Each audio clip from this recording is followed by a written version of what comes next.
మేమిచ్చిన మాటకి కట్టుబడి ఉన్నాము. 2 లక్షల రూపాయలు రుణమాఫీ వరకు 15 ఆగస్టు అంటే 15 ఆగస్టుకి పూర్తి చేసినాము. కానీ మిగిలిపోయిన వాళ్ళకి ఏ కారణంగా మిగిలిపోయినా ఆధార్ నెంబరు ఆధార్ డీటెయిల్స్ సరిగ్గా లేకున్నా, రేషన్ కార్డు లేకున్నా, పాస్బుక్ లో ఏమైనా ప్రాబ్లం ఉన్నా, కొంత బ్యాంకర్స్ డీటెయిల్స్ ఇవ్వకపోయినా వాళ్ళందరికీ తెలంగాణలో ప్రతి రైతుకి 2 లక్షల రుణమాఫీ పూర్తి చేయడానికి ఈ ప్రభుత్వం కట్టుబడి ఉందని చెప్పి నేను మరోమారు మనవి చేస్తున్నాను.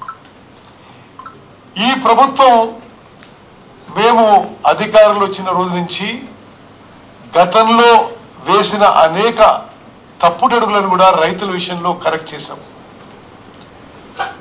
క్రాప్ ఇన్సూరెన్స్ అసలు పూర్తిగా లేకుండా చేసి గత బీఆర్ఎస్ ప్రభుత్వం ప్రకృతి వైపరీత్యాల్లో పంట నష్టం జరిగితే రైతులకు ₹1 కంపెన్సేషన్ లేకుండా గాలికి వదిలేసింది.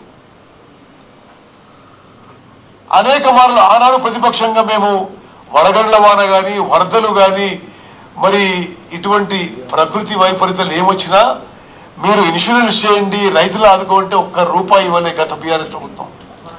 మేము రాగానే క్రాప్ ఇన్సూరెన్స్ తిరిగి మొదలు పెట్టినాము. అదేవిధంగా ఈ పంట నుంచి సన్నాలకి ₹500 బోనస్ ఇవ్వబోతున్నాము. అది మరోమారు నేను స్పష్టంగా తెలియజేస్తున్నా. సన్నాలకి ₹500 బోనస్ ఇవ్వబోతున్నాము.